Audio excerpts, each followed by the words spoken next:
Hello guys, आज हमारा kinematics का पहला लेक्चर है। आज के लेक्चर में हम पढ़ेंगे काइनेमैटिक्स। मैकेनिक्स का सेकंड लेक्चर है, सेकंड चैप्टर है काइनेमैटिक्स।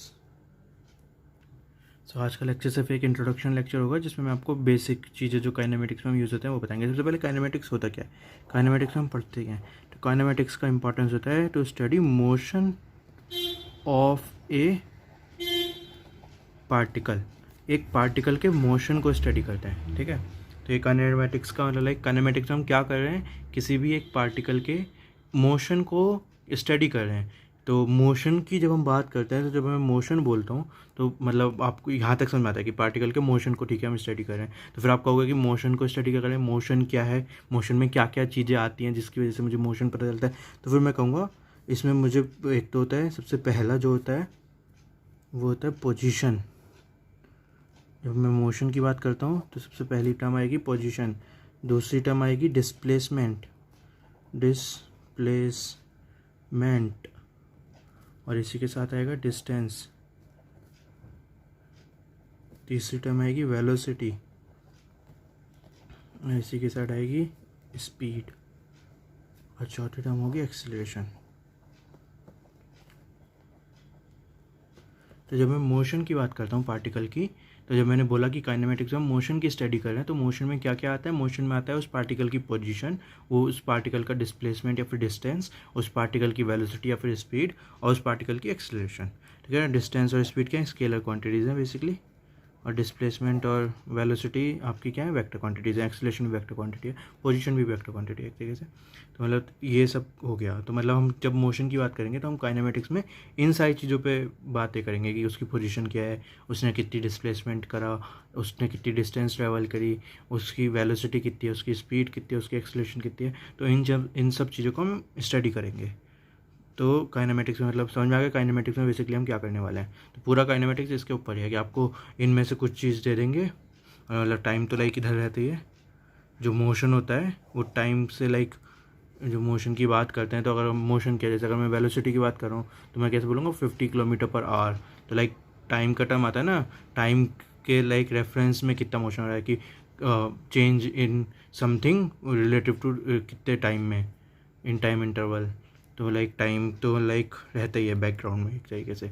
एक्सेलरेशन की बात करेंगे तो चेंज इन वेलोसिटी कितने पर यूनिट टाइम है ना, और ऐसी वेलोसिटी की बात करेंगे तो चेंज इन डिस्प्लेसमेंट, ओके ऐसी, ठीक है। और डिस्प्लेसमेंट तो ठीक है, डिस्प्लेसमेंट की बात करेंगे तो टाइम नहीं आएगा, लेकिन अगर टाइम भी आता है तो टाइम अलग से। तो मतलब जो काइनेमैटिक्स में क्या कर लेंगे, इन सब चीज़ों में डील कर लेंगे कि हमें किसी भी चीज़, इनमें से कोई भी चीज़ इन टर्म्स ऑफ टाइम दे रखी होगी, टाइम के फंक्शन में दे रखी होगी, और हमसे पूछा होगा कि वेलोसिटी या फिर एक्सेलरेशन, मतलब बाकी सारी चीज़ें पूछी होंगी, कुछ ऐसा करते हैं हम काइनेमैटिक्स में। तो अगर सबसे पहली बात करते हैं, सबसे पहले पोजीशन की बात करते हैं। तो अब मैं इसमें अगर स्टार्ट करता हूँ डेफिनेशन वाइज एक तरीके से, तो सबसे पहले पोजीशन, व्हाट इज़ पोजीशन। तो पोजीशन क्या होती है, सबसे पहले पोजीशन की अगर आप डेफिनेशन लोगे तो मतलब लाइक इस डेफिनेशन एक तरीके से क्वेश्चन के आंसर में आते हैं कि where is the particle at a particular moment of time. इस क्वेश्चन का जो आंसर है वो हमें पोजीशन देता है। Where is the particle at a particular moment of time, एक पर्टिकुलर मोमेंट टाइम पे, टाइम के एक पर्टिकुलर मोमेंट पे वो पार्टिकल कहाँ पे है। अगर हम ये आंसर दे देंगे तो जो आएगा वो हमारी पोजीशन निकल के आती है, ओके। और अगर आप इसको मेज़र कैसे करोगे, मेज़र ऐसे करोगे कि अगर ये एक लाइक आपका है ना कोऑर्डिनेट एक्सिस है, तो ये प्लेन है हमारा, कार्टेशियन प्लेन है। तो अगर ये पार्टिकल यहाँ पे है इस टाइम, तो इसे मैं रिप्रेजेंट कैसे करूँगा, तो इसे रिप्रेजेंट करूँगा, एक वेक्टर बनाऊँगा, कहाँ से, ओरिजिन से, ओरिजिन से उसकी पोजीशन तक, या फिर जहाँ पे मतलब वो है उस पॉइंट तक मैं जो वेक्टर ड्रॉ करूँगा वो इसकी क्या देगी, पोजीशन देगी। तो अगर मुझे ये ए पार्टिकल है जो कि यहाँ पे रखा हुआ है, तो इस ए पार्टिकल की पोजीशन क्या होगी, ओ ए वेक्टर होगा। O A vector is the position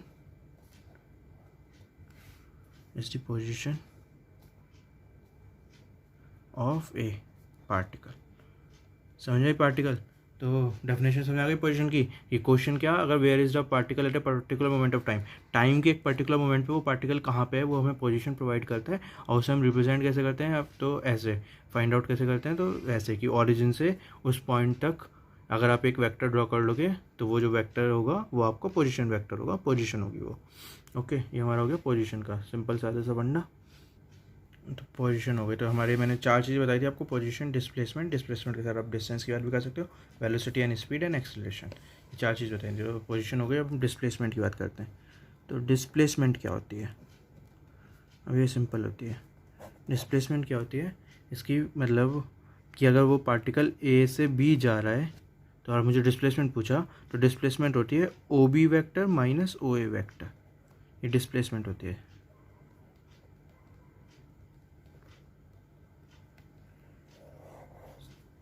समझ में आई? अगर वो ए से बी जा रहा है तो position of b vector minus position of a vector, final position में से इनिशियल पोजीशन माइनस कर दूंगा तो डिस्प्लेसमेंट आ जाएगी उसने ए से बी जाने में कितनी लगाई होगी, कितनी उसकी डिस्प्लेसमेंट हुई होगी। या फिर इसे अगर हम डेफिनेशन के टर्म्स में बोलते हैं तो जैसे ये हमारा कार्टेशियन प्लेन है, ये मेरे इनिशियल पोजीशन है ए, ये मेरी फाइनल पोजीशन है बी, तो मेरा डिस्प्लेसमेंट वेक्टर क्या होता है, मेरा डिस्प्लेसमेंट वेक्टर होता है is a vector from initial position, जो कि यहाँ पे इस केस में क्या है, ए है, टू फाइनल पोजीशन, जो कि इस केस में बी है। तो जो ये वाला जो वेक्टर होगा ये होगी मेरी डिस्प्लेसमेंट वेक्टर, डिस्प्लेसमेंट जो होगी मेरी ये वाला वेक्टर होगी। और इसे अगर आप ये निकालोगे तो ये क्या है, ओ ए वेक्टर है, और ये क्या है, ओ बी वेक्टर है। ये ओ ए है, ये अगर ये ओरिजिन है, ये ओ ए है, ये ओ बी है, तो ए बी कितना होगा, बी माइनस ए कर देते हैं ना, तो ओ बी माइनस ओ ए। तो यहाँ से मतलब ये आ जाएगा। रिलेटिव वेलोसिटी में आपने सीखा था ना कि अगर आपको ए बी निकालना हो तो कैसे निकालते हो, बी माइनस ए कर देते हो बेसिकली, वेक्टर ऑफ, अगर जैसे हम वहाँ पे तो स्पीड की बात कर रहे थे, जो हमने लास्ट टाइम उधर कर रहे थे क्वेश्चंस, रिलेटिव वेलोसिटी के क्वेश्चन में क्या कैसे करा था कि हमने वी ए बी निकालना तो v b minus v a कर देते हैं, राइट, ये हमने सीखा था।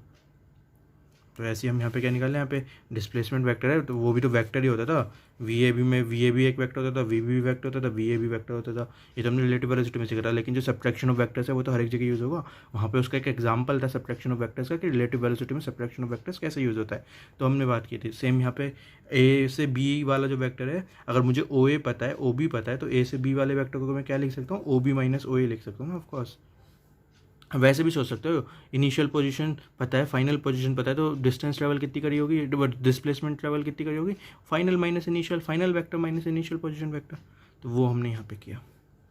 तो O B vector minus O A vector, हमने डिस्प्लेसमेंट कर दिया। तो डिस्टेंस की बात भी करते हैं, डिस्टेंस की भी बात करते हैं। डिस्टेंस को हम कहते हैं टोटल पाथ ट्रेवल्ड। अगर हम किसकी बात करते हैं, डिस्टेंस की बात करते हैं, टोटल पाथ ट्रैवल। जैसे आपको एक एग्जांपल देता हूँ कि अगर हम सिर्फ एक एक्सिस की बात करते हैं, सिर्फ एक्स एक्सिस में मान लेते हैं मोशन हमारा हो रहा है, ये मेरा ए पोजीशन है, ए पोजीशन है, ये मेरी बी पोजीशन है, एंड देन फिर ये मेरी लाइक सी पोजीशन है, सी पोजीशन है। तो मेरा पार्टिकल पहले ऐसे ए से बी गया और फिर लाइक बी से सी गया, ये एक ही लाइन में, ठीक है ना, जो ए से बी और बी से सी लाइक एक ही लाइन में, ये वाला जो मैंने ये इसे मत सोचने लगना कि ये वाला अभी आप थोड़ा सा काउंट कर लोगे, ये कुछ नहीं है।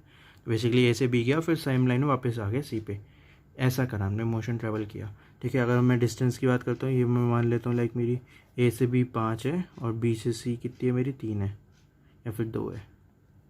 मीटर की बात कर लेते हैं, 5 मीटर एंड 2 मीटर, ये मैं क्या मान लेता हूँ बीच की इन दोनों की डिस्टेंस वगैरह जो भी है। ओके, तो अगर मैं यहाँ पे डिस्प्लेसमेंट की बात करता हूँ फ्रॉम फाइनल सी पे आने के बाद मैं डिस्प्लेसमेंट की बात करता हूँ, तो डिस्प्लेसमेंट वेक्टर क्या होगा, ए सी वैक्टर होगा बेसिकली। तो ए सी वैक्टर को मैं कैसे लिखूँगा कि ओ सी वैक्टर, मतलब यहाँ से ऐसे सोचो ना, सिंपल सिंपल, ये 5 मीटर चला वापस 2 मीटर आया, तो इन दोनों के बीच की डिस्टेंस ए सी, जो ए सी वैक्टर होगा वो कितना होगा, मतलब ये वाली होगी, इतनी होगी टोटल। तो 5 में से 2 माइनस कर दो, लाइक 5 में से 2, 3 मीटर, ये क्या होगी, डिस्प्लेसमेंट होगी। ये बात समझ में आती है सबको, डिस्प्लेसमेंट 3 मीटर होगी, तो मतलब समझ में आ रहा होगा। जो डिस्प्लेसमेंट होते हैं वो बेसिकली क्या होता है कि उसकी इनिशियल पोजीशन और फाइनल पोजीशन के बीच की जो आपकी दूरी है वो होती है। तो ए है इनिशियल पोजीशन और सी है फाइनल पोजीशन, तो इन दोनों के बीच में कितनी है, 3 मीटर है। उससे ये फ़र्क नहीं पड़ता वो कहाँ से घूम फिर के आया है, मतलब जो डिस्प्लेसमेंट है उससे ये नहीं फ़र्क पड़ता कि वो कहाँ से घूम फिर के आया है, उसे बस फाइनल पोजीशन से लेना देना है कि फाइनली रुका कहाँ पे। अगर मुझे फाइनल पोजीशन पता है, इनिशियल पोजीशन पता है, तो जो पाथ उसने कवर किया उससे उसे कोई लेना देना नहीं। ओके, तो पाथ इंडिपेंडेंट हो गई एक तरीके से डिस्प्लेसमेंट। और अगर मैं डिस्टेंस की बात करता हूँ, distance total path travel, total उसने कितना पाथ ट्रेवल किया, तो 5 मीटर आगे गया, 2 मीटर पीछे आया, तो 5 + 2 तो टोटल 7 मीटर। ये क्या है, डिस्टेंस। होप सो समझ में आया। डिस्प्लेसमेंट और डिस्टेंस का फंडा तो लाइक हमने पहले भी 9th 10th में 11th 9th कहाँ पे 9th 10th 11th में कर रखा होगा, 9th 10th में कर रखा होगा बेसिकली। तो डिस्प्लेसमेंट और डिस्टेंस का फंडा तो सिंपल होता है, तो मैं आपको बस शॉर्ट में समझा रहा हूँ। जो डिस्प्लेसमेंट होते हैं वो बेसिकली पाथ इंडिपेंडेंट होते हैं, उसे बस इनिशियल पोजीशन और फाइनल पोजीशन चाहिए, ठीक है, तो उससे आंसर निकल जाता है हमारा। ओके, तो ये डिस्टेंस हो गई, डिस्प्लेसमेंट हो गई। अब बात करते हैं वेलोसिटी की।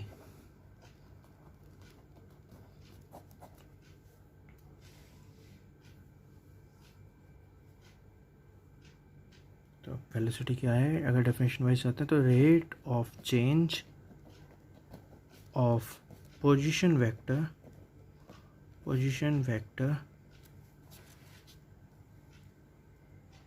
with respect to time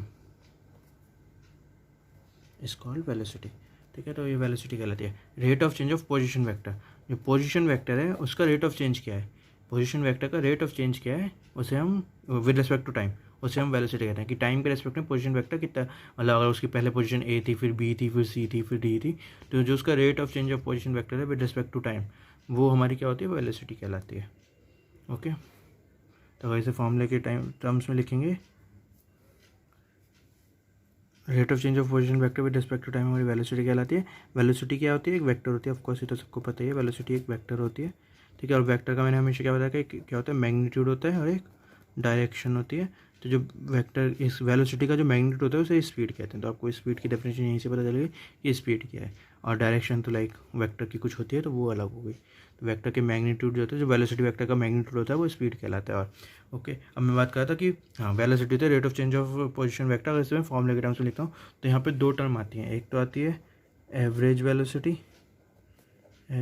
velocity और एक आती है आपकी instantaneous velocity. Average velocity like over a time interval, instantaneous velocity over a minimum, मतलब बहुत ही छोटा टाइम इंटरवल जब टेंडिंग टू जीरो होगा, तो मतलब एक पर्टिकुलर टाइम पे ही कहलाएगा फिर वो, तो मतलब वो इंस्टेंटेनियस वेलोसिटी एक पॉइंट ऑफ टाइम पे बेसिकली, कि पर्टिकुलर मोमेंट ऑफ टाइम पे वेलोसिटी कितनी है, पर्टिकुलर मोमेंट ऑफ टाइम पे वेलोसिटी कितनी है, वो इंस्टेंटेनियस वेलोसिटी होती है।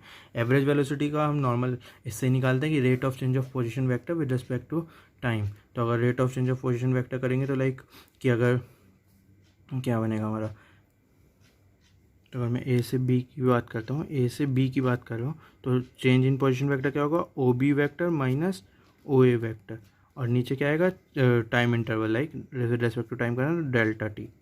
तो ये क्या होगी, ये मेरी एवरेज वेलोसिटी होगी, o B vector minus O A vector divided by delta t. और ऊपर वाले को मैं क्या कह सकता हूँ, डिस्प्लेसमेंट भी तो कह सकता हूँ, अभी मैंने डिस्प्लेसमेंट में भी पढ़ा था, ये डिस्प्लेसमेंट कहलाती है, right. O B vector minus O A vector A से बी के बीच की डिस्प्लेसमेंट कहलाती है। Final vector, final position vector minus initial position vector, तो displacement upon del T, displacement upon time interval, displacement upon del T क्या होती है, आपकी एवरेज वेलोसिटी। तो आपको क्वेश्चन में अगर एवरेज वेलोसिटी निकालने के लिए पूछा जाए, तो आप जिस भी टाइम इंटरवल में आपको एवरेज वेलोसिटी निकालने के लिए पूछा जाएगा, आप उस टाइम इंटरवल में उसने कितनी डिस्प्लेसमेंट ट्रैवल करी है वो निकालोगे और आंसर आ जाएगा। ओके, और आपको अगर ए और बी के बीच में एवरेज वेलोसिटी पूछा जाए, तो आप ए और बी के बीच का डिस्प्लेसमेंट निकालोगे, ए और बी के बीच में जितना मतलब टाइम लगा होगा उसे ए से बी तक जाने में वो निकालोगे, एंड देन फिर आपको डिस्प्लेसमेंट आ जाएगा। तो आपको लाइक कुछ गिवन होगा, या तो डिस्प्लेसमेंट टाइम इंटरवल गिवन होगा तो आप डिस्प्लेसमेंट निकाल सकते हो, या फिर ए और बी गिवन होगा तो आप डिस्प्लेसमेंट और टाइम इंटरवल निकाल सकते हो। तो बेसिकली एवरेज वेलोसिटी वहाँ से निकालोगे। तो आप बस आपको क्या याद रखना है, average velocity equals to displacement upon time interval, ये फॉर्मूला याद रखना है, मतलब सॉल्व कर लोगे, सिंपल सा है, इसमें कुछ ज़्यादा दिमाग नहीं लगाना। डेफिनेशन याद रखनी है, वेलोसिटी की डेफिनेशन होती है rate of change of position vector with respect to time. तो यहाँ पे टाइम क्या है, ये डेल्टी है, ये लाइक अच्छा खासा है। इंस्टेंटेनियस वेलोसिटी में क्या होता है, ये डेल्टी को हम अप्रोचिंग जीरो कर देते हैं, तो लाइक एक मोमेंट ऑफ टाइम पे निकाल देते हैं बेसिकली, कि अगर टाइम इंटरवल ये बहुत ही छोटा सा होता है तो आपको पता चल जाता है कि लाइक वेलोसिटी मतलब पोजीशन वेक्टर में चेंज किया तो इंस्टेंटेनियस वेलोसिटी आ जाती है आपकी। तो at a particular moment of time, at a particular moment of time अगर हमारे पास वेलोसिटी है तो मतलब पर्टिकुलर मोमेंट ऑफ टाइम पे जो वेलोसिटी होती है वो वेलोसिटी इंस्टेंटेनियस वेलोसिटी कहलाती है। तो लाइक आपकी एवरेज वेलोसिटी हो गई, इंस्टेंटेनियस वेलोसिटी हो गई। एक और फंडा आता है यहाँ पे एवरेज स्पीड। एवरेज स्पीड क्या है तो सेम है, distance time interval divided by time interval, ये फॉर्मूला है। वेलोसिटी का क्या था, टाइम इंटरवल। वेलोसिटी का डिस्प्लेसमेंट अपॉन ये टाइम इंटरवल, इसका है distance upon time interval speed का। ऑफ कोर्स लाइक इस दोनों स्केलर होने चाहिए ना, और ये वाली स्पीड क्या है स्केलर होती है, ये भी आपको पता ही है। तो टोटल आप डिस्टेंस उसने कवर्ड कितनी करी होगी वो निकालोगे, फिर टाइम इंटरवल। इस पर कई बार क्वेश्चन क्या बनते हैं, क्वेश्चन बनते हैं कि उसने T1 टाइम में उसकी जो वेलोसिटी स्पीड है वो S1 है, T2 टाइम में S2 है, T3 टाइम में S3 है। ऐसे आपको गिवन करेंगे, ठीक है ना, कि 3 टाइम इंटरवल देंगे, 3 स्पीड देंगे और आपसे पूछेंगे उसकी एवरेज स्पीड कितनी है। तो आप क्या, अब आप यहाँ पे कंफ्यूज नहीं होंगे क्या प्लस माइनस मतलब एवरेज करना है, ऐसे कंफ्यूज नहीं होंगे। फॉर्मूला याद रखोगे, फॉर्मूला होता है डिस्टेंस अपॉन टाइम इंटरवल। तो उसने टोटल डिस्टेंस कितना कवर करा होगा, तो अगर आपको पता है डिस्टेंस को स्पीड इंटू टाइम होगा, तो उसने यहाँ पे कुछ D1 कवर करा होगा, यहाँ पे D2 कवर करा होगा, यहाँ पे D3 कवर किया होगा। तो आप D1 प्लस D2 और D3 करोगे तो D1 क्या होगा S1 T1 plus S2 T2 plus S3 T3 divided by total time उसने कितना लिया होगा T1 plus T2 plus T3।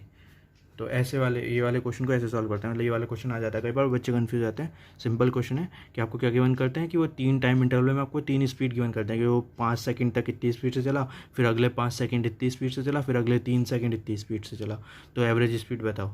तो बच्चे कई बार क्या होता है कंफ्यूज आते हैं कि मतलब उनको जो उनकी स्पीड होती है उनको प्लस माइनस ऐसे कर देते हैं कि अगर वो पहले मान लो ऐसे कह दिया उसने कि 5 सेकंड में वो चला 5 मीटर पर सेकंड से, फिर अगले 4 सेकंड में वो चला 3 मीटर पर सेकंड से, अगले 3 सेकंड में वो चला 2 मीटर पर सेकंड से, एवरेज स्पीड बताओ। तो बच्चे क्या करते हैं कि सिर्फ स्पीड को एडअप कर लेते हैं कि पहले में 5 मीटर पर सेकंड है, फिर 4 मीटर पर सेकंड है, फिर 3 मीटर पर सेकंड है, समथिंग लाइक डेट, और फिर लाइक तीनों को एडअप कर लिया और फिर डिवाइडेड बाय 3 कर दिया और एवरेज स्पीड बता दी। ऐसे नहीं करना, क्या करना है फॉर्मूला लगाना है distance upon time interval. Distance का फॉर्मूला क्या होता है स्पीड इनटू टाइम। तो टोटल डिस्टेंस कितनी होगी D1 plus D2 plus D3। तो D1 का मतलब होगा S1 इंटू T1, D2 का मतलब होगा S2 इंटू T2, D3 का मतलब होगा S3 इंटू D3 और टोटल टाइम इंटरवल होगा T1 T2 T3।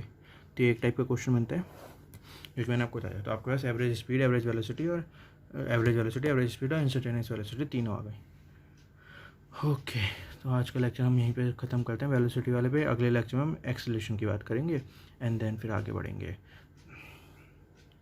आज के लेक्चर में मैंने बेसिकली आपको ये बताया कि काइनेमेटिक्स में हम मोशन ऑफ अ पार्टिकल पढ़ते हैं। मोशन में हम position, displacement, distance, velocity, speed और एक्सेलरेशन इन चीज़ों की बातें करते हैं।